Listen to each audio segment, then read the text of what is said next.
finding forage efficient cows or improving forage utilization, to me, is low-hanging fruit, and yet it's also the new frontier in beef cattle production.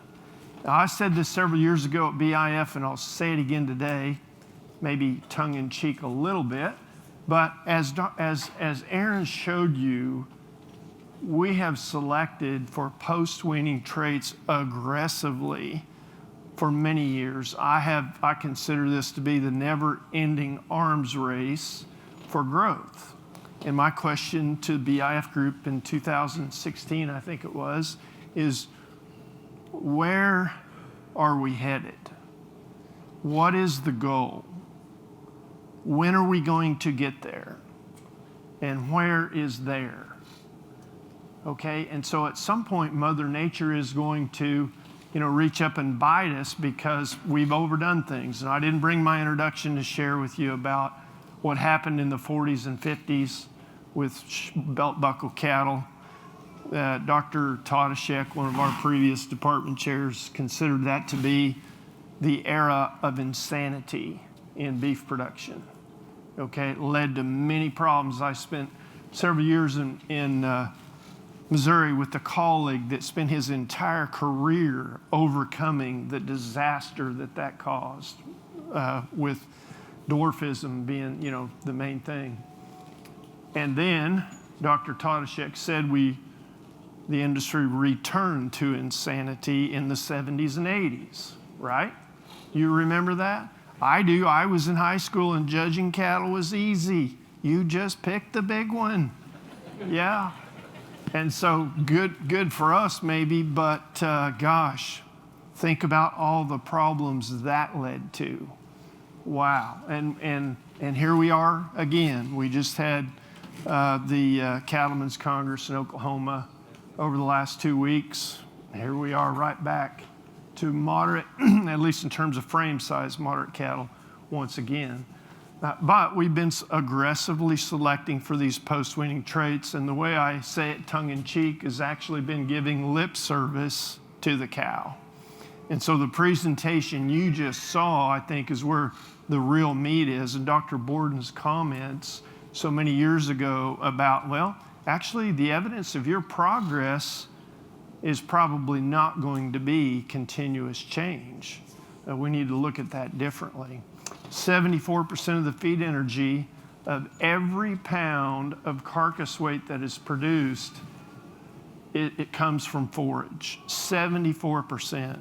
And we have spent many years selecting for traits that benefit the post-weaning phase where mostly concentrate feed is fed.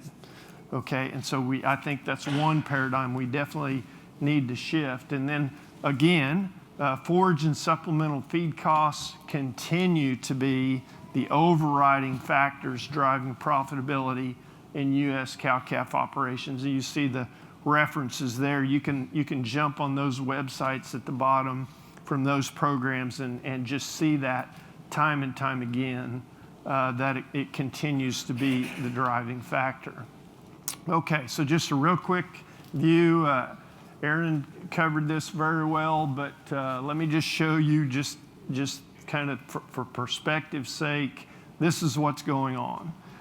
This is the genetic trend for both mature cow weight in the red or orange, I guess that's orange there, and yearling weight in the Hereford breed. And you can see that never-ending arms race for growth. That's interesting, those two lines are coming together. So maybe Hereford is trying to slow that pressure, at least slow down the selection for mature cow weight while continuing to select for growth. I don't know, but it is interesting to me that those two lines are coming together in that breed. But you can see that we are headed north.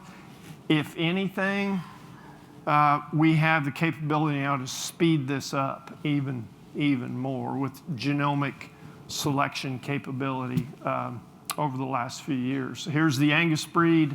You see the very strong genetic correlation between mature cow weight and yearling weight represented there. It's a very high genetic correlation. And so, the bottom line here is that if you have got to have a plan in place to control mature cow weight.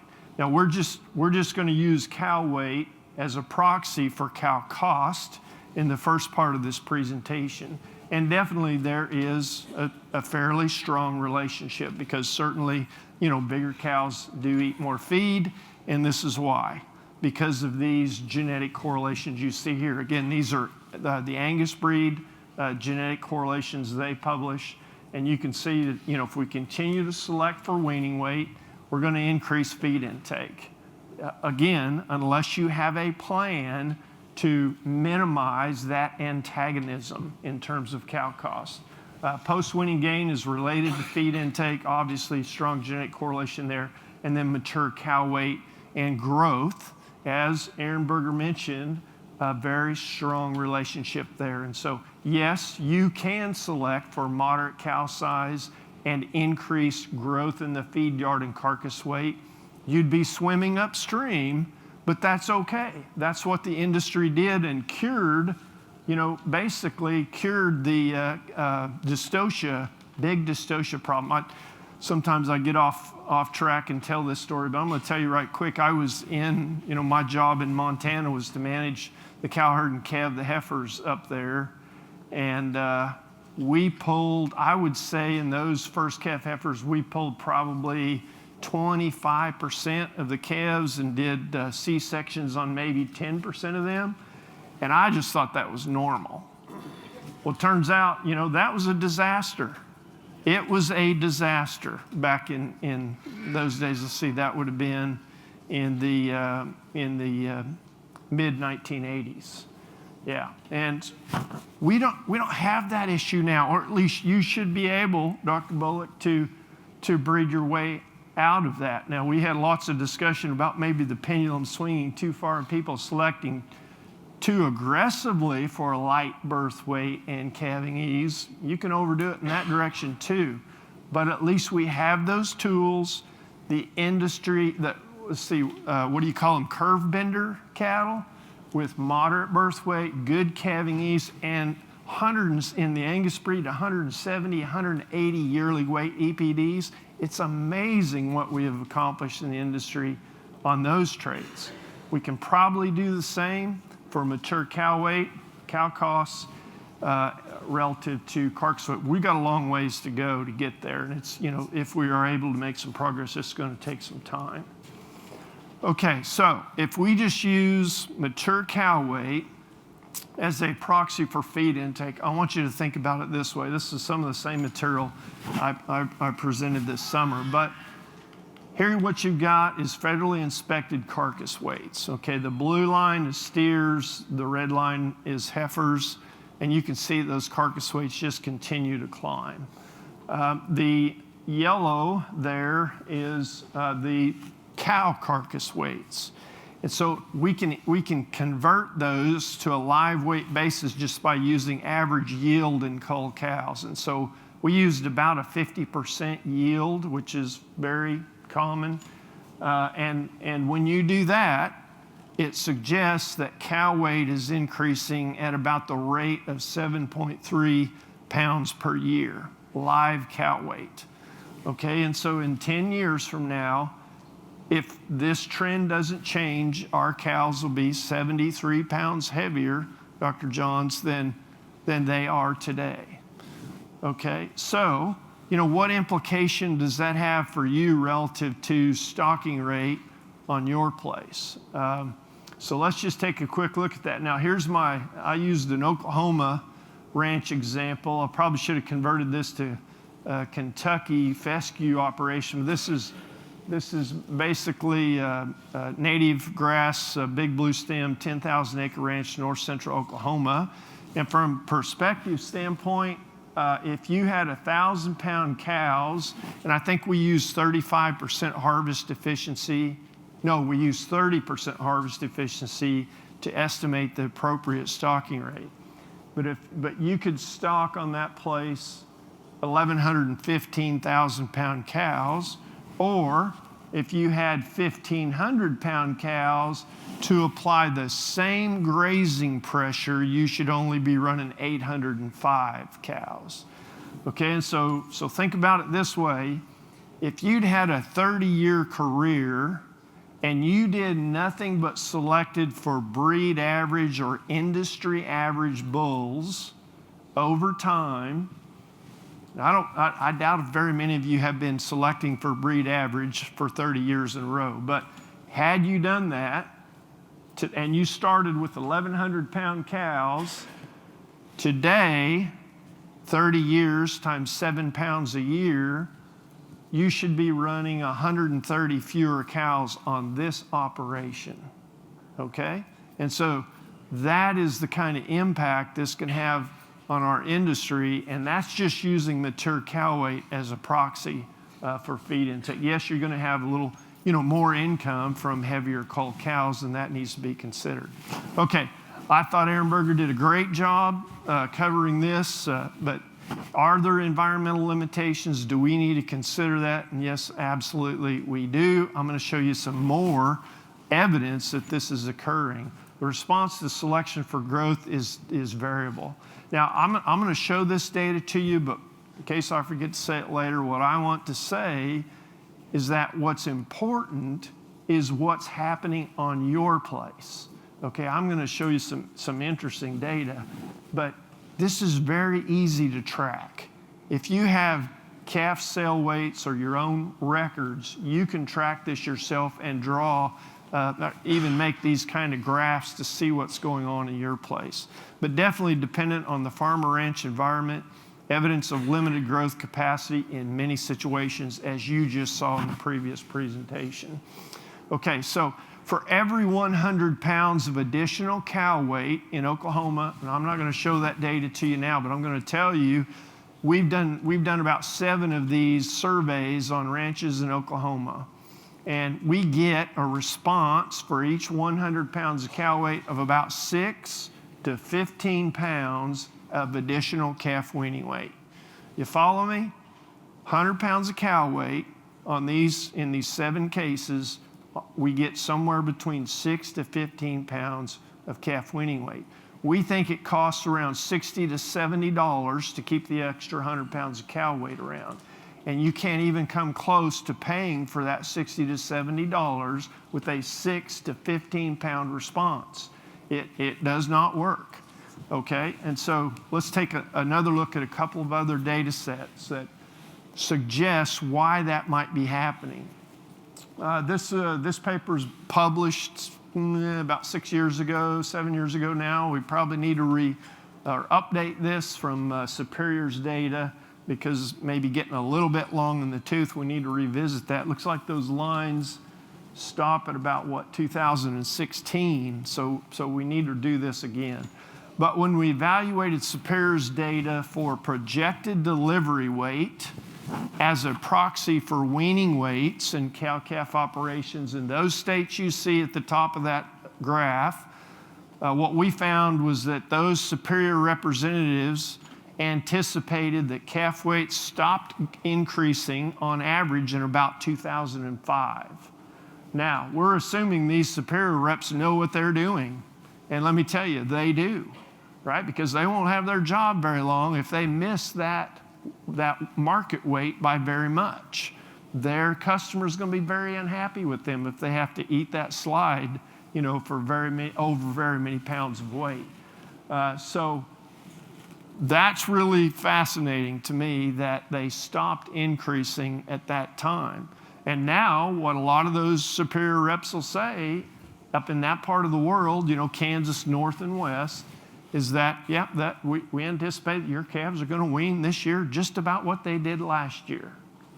Okay, now again, that's not what's important. What's important is what's going on your place, because there are some operations where weaning weights continue to increase. Okay, this is right off of the American Angus Association and the Charolais Association website. This is the phenotype for bulls over time, the adjusted weaning weights for bulls over time. So their weaning weights are stabilizing, right? Did you know this was happening? The weaning weights are, on a national average, are no longer increasing. What does that tell you? It tells you just what Aaron said a while ago. The environment, the ranch, the farm environment limits the expression of genetic capacity, okay? And that comes right off of their website. So this is happening now. It really makes you wonder, if you sell your calves at weaning, why would you continue to select for growth? Again, if your weaning weights are going up, great. But you need to know whether they are going up or not. Because obviously you would change your breeding objective if you knew they weren't going up and you were selecting for more growth. Okay, so now let's talk about, with that in mind, let's talk about ways to control cow costs. And again, I've mentioned several times that mature cow weight is really used primarily in these selection indexes and many other ways in our industry as a proxy for feed intake. So we do have dry matter intake EPDs, and one of the first, when we launched off into this area of cow efficiency, one of the first questions we asked was, do these feed intake EPDs now available in the different breed associations, do they apply to a cow making her living out here grazing dry forage? That was the first question that we asked. So we conducted, well, there you see the different breed associations that have that dry matter intake EPD, and then the two genomic companies, Zoetis and Igenity, or Neogen, that provide those genomic values. But of course, all of those EPDs are generated from cattle consuming a mixed diet that's more concentrated in energy, probably going to have a little roughage in it, 35 to maybe up to 50% roughage or forage, and the rest is going to be some concentrate form. All of those diets are going to be processed. Most of the diet is going to be processed, and a lot of them will have a lot of moisture added. All of those things tend to increase feed intake in cattle. And so, of course, the challenge is that cows have access, and we say in Oklahoma they have access to high-quality forage for about 2 months a year, and 10 months out of the year, not so much. Our program then is focused on finding cattle that thrive on that moderate to low-quality forage. And so there's the Range Cow Research Center. A lot of the data I'm going to share with you we've generated here over the last few years. Very fortunate to have a facility like this. We've been able to add to it bit by bit as time has gone by, and it's really opened the opportunity, opened the doors for us to be able to look into some of these questions. Okay, so when we started out, we tested cattle for feed intake and weight gain for a period of time, consuming a mixed diet like a bull test diet, and then we might switch them to a strict forage diet and test them again, okay? Some cattle started on the forage diet and were shifted to the mixed diet. The other half of the groups, at least in 2 of these experiments, we did this crossover study where the other half started on the other diet and finished on the opposite diet, so that we could determine whether or not, it's just a carryover effect. But it didn't matter how we conducted the experiment, we always get the same answer. And the top 3 experiments you see there are other laboratories that publish data just like this that we found in the literature. The bottom 4 are our own experiments. But you can see there the phenotypic correlation for feed intake in all 7 of these studies is positive and it's moderate. That's a good thing. Now, yes, we need a study conducted with 1,000 animals so we can calculate a genetic correlation to see if there's a stronger genetic correlation. I would guess, based on what little I know about those genetic correlations, that it looks to me like it should probably be stronger or higher than these phenotypic correlations, but I don't know that for sure. We needed a big study like that to determine what that genetic correlation is. But having it repeated 7 times in a row gives me some confidence that those dry matter intake EPDs, Dr. Jones, are a reasonable tool we can use now that, yes, does apply to a cow. And so you should be able to make some progress using that dry matter intake for a cow. So here's the surprising thing that we discovered. In all 7 of these studies, again, we get the same answer, and that is when cattle consume a mixed diet, their ranking for performance or average daily gain is not related to how they're going to perform on the forage diet. Okay, there is no correlation. In fact, 2 of those studies are significantly negative. And we hope that's not going on, because we've been selecting cattle for which one of those columns now for 75 years? Well, the average daily gain column. On a higher, generally speaking, the EPDs are developed with bulls consuming this mixed diet. And so that's that right-hand column. The good news is that, if we assume that the correlation is 0, there's no relationship to how cattle perform on a higher quality mixed diet compared to strict forage diet. There's all these biological measurements, there's a bell curve. And what that says is that we all knew that there's some cattle that don't do either very well from a weight gain standpoint. There are some cattle that do well on forage and not too well on concentrate. There's some cattle that really shine on the concentrate and not well at all on the forage. But there's also about 20 to 25% of these cattle that we tested that do really well on both. Okay, and those are the ones we need to be selecting for. Those are the ones that really exciting opportunity to find those cattle that can do both very well with moderate feed intake. So here's my take home on that. The mixed diet intake is related to forage intake. Dry matter EPD should work to control appetite in the cow herd. We need more data, okay, but that's where we're at on that. Mixed diet weight gain is unrelated to forage diet weight gain, and therefore those growth EPDs are not going to reflect the cow's ability to thrive on forage. Okay, so we're gonna launch off into some of the data that we've collected here. The objective is to find low-cost, forage-efficient cows that are very productive. Okay, and so here's just a quick look at what we've learned.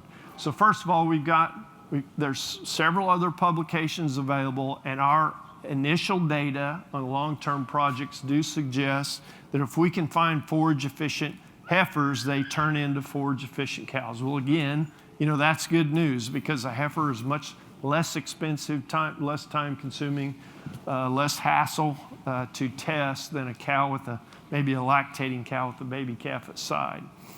But what we're looking for there when we say forage-efficient females is the ability to gain weight and condition while consuming hay. In our case, in our center, we're studying cattle consuming long stem, unprocessed, dry hay. We'd rather be doing this work out in the pasture, right? But we still don't know how to measure forage intake in a pasture. So we decided the next best thing we could do until that technology is developed is to create a system where we can measure individual animal intake and performance by consuming long stem hay. But they consume, and the data I'm going to share with you, they consume hay and mineral, no supplement.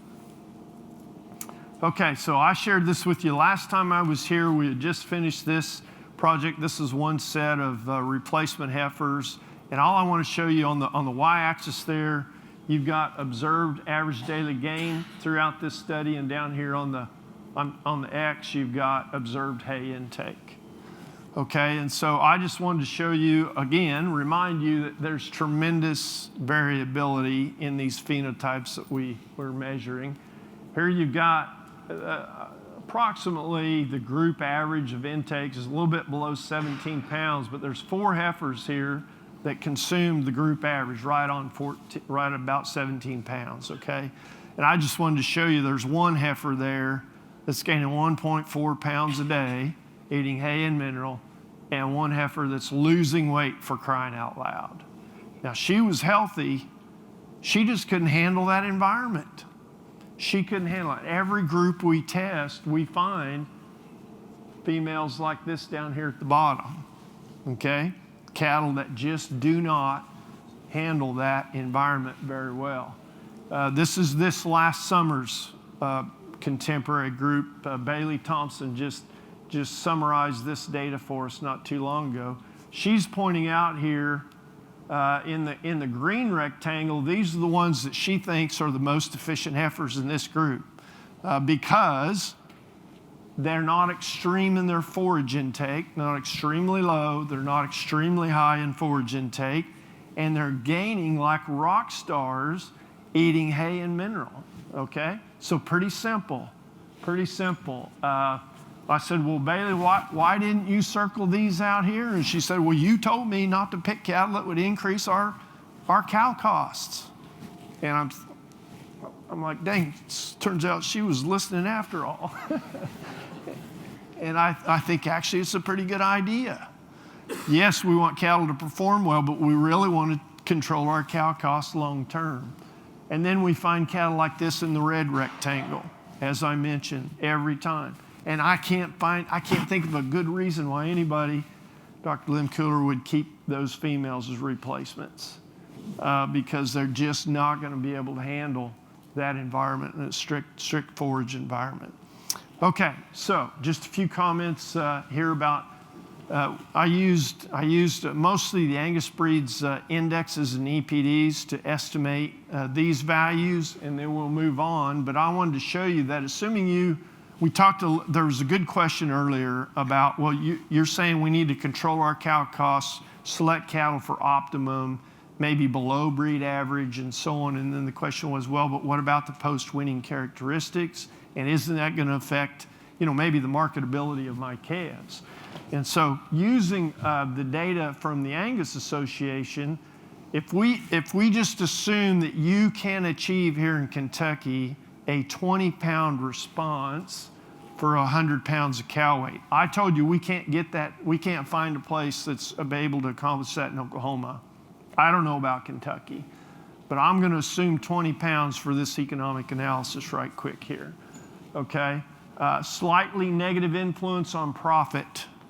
I told you that earlier. $60, $70 cost. Angus thinks it's $47. We think it's more expensive than that here in 2025. Negative. It's a negative. The 100 pounds of cow weight, you add it to your cow size, you're going to go backwards if you sell your calves at weaning. Now, if you take those calves to the feed yard, you take the lid off the environment, those calves just explode, and yes, post-weaning, they're going to make more money than if they came on average from a cow herd that's 100 pounds lighter in exact same conditions, exact same genetics. Retained ownership, if you're willing to take the risk of retaining, let's say we have 100 cows, you have an 87% weaning rate, so now you've got 87 calves, you keep 20 heifers, 20% replacement rate, now you've got 67 calves to feed, one of them dies, 1% or lower. Death loss, now you've got 66 calves to sell. This is how that comes out. You get 36 pounds more carcass weight because we have about 100 pounds additional cow weight should get you about 53 pounds more yearling weight. Okay, that gets you about 36 more pounds of carcass weight. And at the end of the day, we have about 1,826 annual increase in profit on a 320-acre farm in Kentucky, if you're willing to take the risk and retain ownership all the way through. Okay? Now we're going to come back to a number like that time and again here over the next few minutes. But my question to you is, if you have 100 cows and $1,826 advantage, you're talking $18 a cow. Not terribly exciting in my opinion, especially for the risk that you're going to have to take to retain ownership. Either that or you got to develop a really good relationship to get that $18 per cow back based on calf price. So let's shift the paradigm then. The cost of bigger cows are not offset or do not offset the advantages of growth. There's a big premium for prime. $22 last week is what I saw. Does that sound about right? Okay. So on that same 320-acre ranch or farm in Kentucky, that prime is worth, if we're able to use that high genetic or highly inheritable trait over time, not going to be able to do this in 1 year, but over time, if you can increase from 10% prime to 50% prime, we could increase our annual income. Again, you got to take the risk or develop a relationship to capture that value, but it's worth about $5,250 if we increase prime from 10 to 50%. Okay, now that's a pretty big step, but you know what? Changing those carcass traits turns out to be the easiest thing there is to do in the cattle industry because of the tools we have now. But why not? So why not separate growth from marbling? And this was discussed a little bit in the Q&A a bit ago. Marbling and growth, mature cow size, are not related. Okay, that's 600 proven sires from the Angus, straight out of the Angus data set. And there you see mature cow weight, and I only use bulls that had at least a 0.5 accuracy for mature cow weight. Most of them would have 0.7, 0.8 accuracy, okay, and marbling EPD. There is no relationship, meaning you can use cows at breed average or below mature cow size and select for more marbling. Now, there probably won't be a whole lot of those bulls that can check all the other boxes and be below breed average for mature cow weight, but there are some, okay? And those are the ones we need to be finding, in my opinion, because yes, at least for the time being, that marbling premium is a big deal. And I say we de-emphasize growth and stick with the selection for marbling. If you want to increase Kentucky farm beef cattle profitability. And that's what Dr. Jones told me to do. Okay, so here we go. Let's talk about controlling cow costs. I think we can do better than just using mature cow weight as a proxy. Here's the economic model. My colleague there at Oklahoma State is working with us to develop this. He helped me change from an Oklahoma model to Kentucky. I think Dr. Lynn Cooler sent me some data. So we use the annual grazing value, or if you want to think of it as an opportunity cost of about $40 per acre, $100 per acre soil fertility cost, forage production 8,000 pounds per acre. We used harvest efficiency of 45%. And then we depending on the situation, we tried to always adjust the stocking rate to achieve equal grazing pressure, okay? Then we've got a supplement mineral cost of $94 a year. We used 2024 approximately average prices for feed and cattle prices, which wound up being $292 for a 500-pound steer. Cold cow price $1.10. They're a lot more valuable than that today. And then replacement heifer costs $2,500. Again, a lot more valuable right now than they would have been over the average from last year. Weaning rate, we assumed the same weaning rate, so we don't have enough data yet in our program to indicate that whether cow size or forage efficient cows are more or less reproductively efficient. So we just assume the same, and then a replacement rate of 20%. So the first sort I'm going to show you is how it came out if we used the moderate-sized cows in our program, which are 1,145-pound cow weight, at least our data up to date. On all these cows we have tested for forage efficiency. The more moderate-sized cows weighed 1,145, and that's an annual average weight. We weigh them multiple times throughout the year. And then non-selected, so I chose not to show you the little versus big because I don't know who would do that. Well, I thought maybe it's more practical to just share with you if you did nothing. If we just ran with the cow herd we've got, we don't do anything. So that's non-selected. So there's only a little over, 150 pounds? No, 200 pounds there? What's that? 130? Okay. You guys are quicker on the draw than I am. Average annual forage intake, that's a really important number there, even though it's not tremendously different in this case. During gestation, pretty similar weight gain, similar lactation. The cows lost a little weight during lactation. Again, remember, they're being tested during lactation, consuming hay and mineral. They get no supplement during lactation. Then you see the milk yield, little bit advantage to the more moderate-sized cows, and then the calf adjusted weaning weight, pounds per day. Actually, interesting, as Aaron's presentation earlier indicated, that the more moderate-sized cow actually had slightly higher calf weaning weights. I'm not gonna try to convince you that more moderate-sized cows will wean bigger calves. But it's interesting that that's kind of how it turned out in that one. Okay, so there is the economic analysis then with that sort. The 1,145-pound cows versus 1,277. All grazing and feed cost, you have about a 4% savings in the moderate-sized cow. Not a big difference in stocking rate, your annual stocking rate, stocking capacity. We were able to maintain 6 more cows, so not a real big difference there. Calf revenue, about $8,000 advantage, but then you've got more replacement costs, slightly more in the moderate-sized cows because you have more cows to replace at the same reproductive rate, and you get about a $2,000 advantage.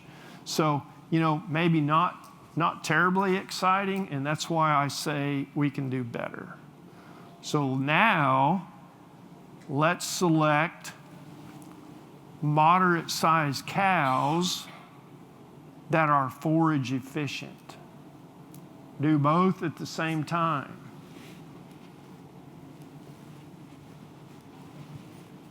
All right, and that's what this is. We sorted the cattle based on moderate size, and in order to make the cut, they had to be forage efficient, like the heifers that my student had selected, okay? They can make it without consuming a tremendous amount of feed and be very productive, okay? And that's what I mean when I say efficient and moderate size at the same time. Now, you don't have a big difference in cow weight, not as big a difference, but forage intake, much bigger difference. And again, that's annual average forage intake. We'd have tested these cattle for intake during gestation, tested them again for intake during lactation, about 90 days each period, and then we'd extend that data out to represent the full year. Average daily gain, again, not big differences there really in performance. More milk yield in the moderate, efficient cows, and we adjusted the calf weaning weights to equal. Why? Because the moderate, efficient cows had higher calf weaning weights, about 25 pounds heavier.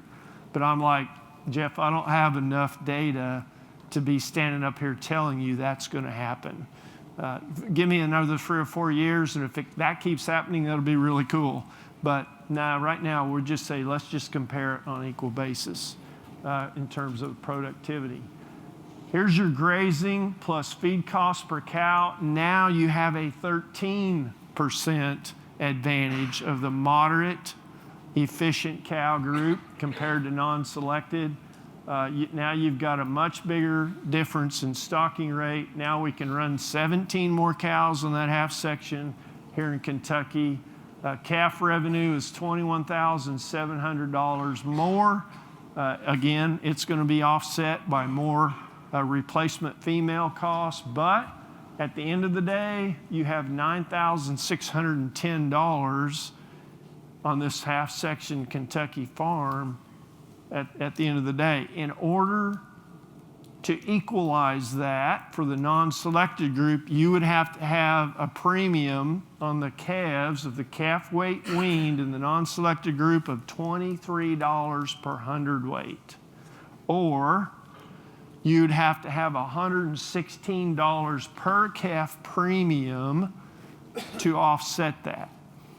Now, what's really exciting to me is you add that to Dr. Berger's crossbreeding, presentation, and now you're making some progress, okay? I mean, I just think that's, and yes, our industry has gone away from crossbreeding. But if we would get back into those principles and then selecting cattle for forage efficiency, which again is 74%, for crying out loud, there's just a lot of opportunity here. Okay, real quick, and then I'm going to wrap it up and sit down, but how can you use this information now? I'm sure you're thinking, and I get it, I can't, I don't have 3 or 4 graduate students to measure all this stuff. We don't have all these facilities. I get it. So what can you do now? And let me tell you, I think you have the tools. It won't happen overnight, but you have the tools to make this happen.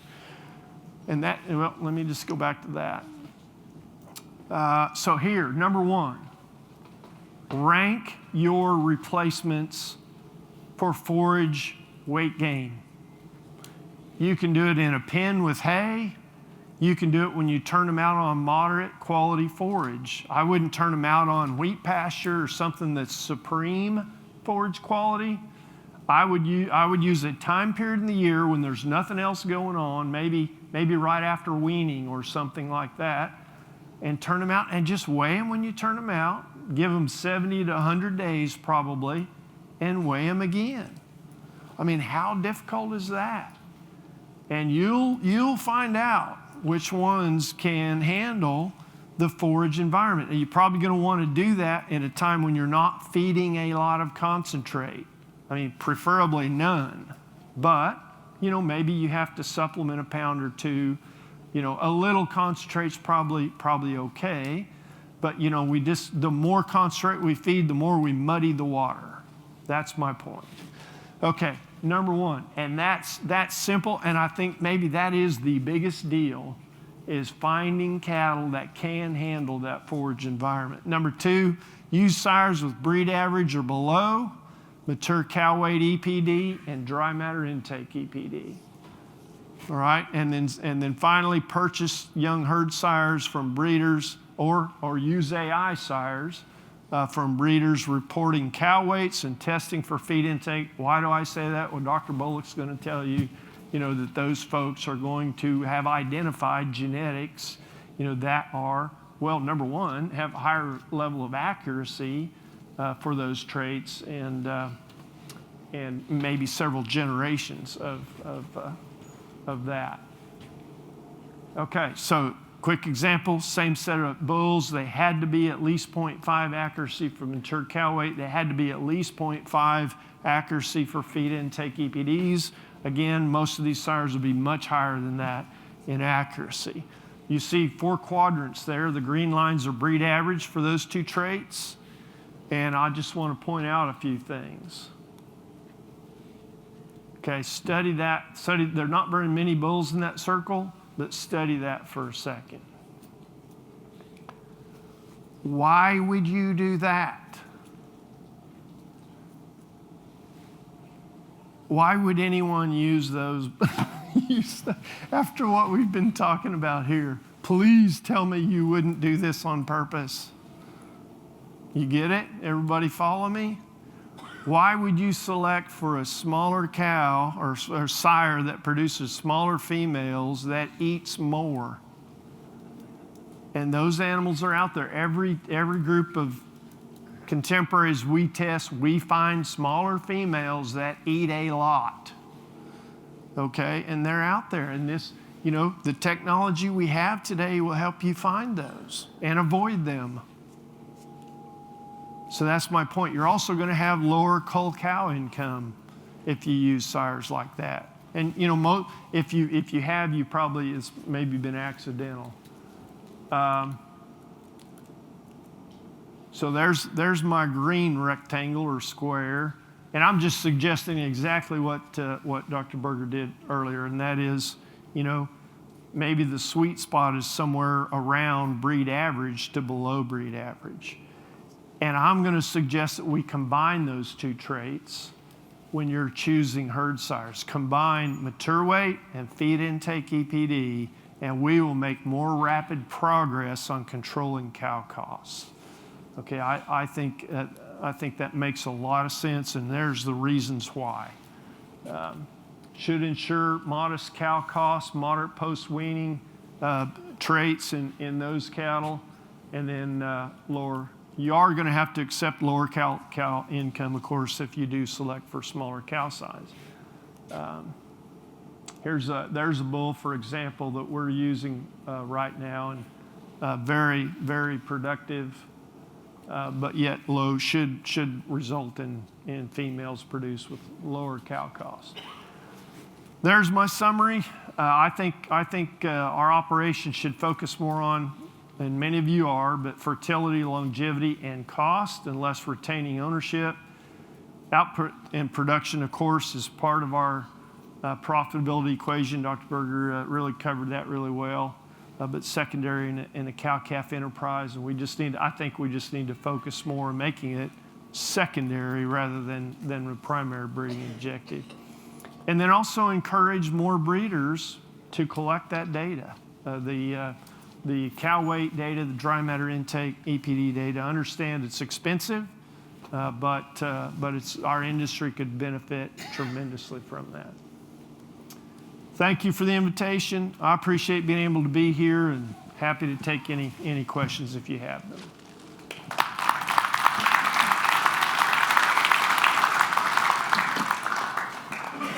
Doc, I've got a question. I was going to ask Dr. Berger the question, and it really correlates to what you went over as well. Spent a lot of time looking at herd inventory, total pounds of beef production, and carcass weights, obviously.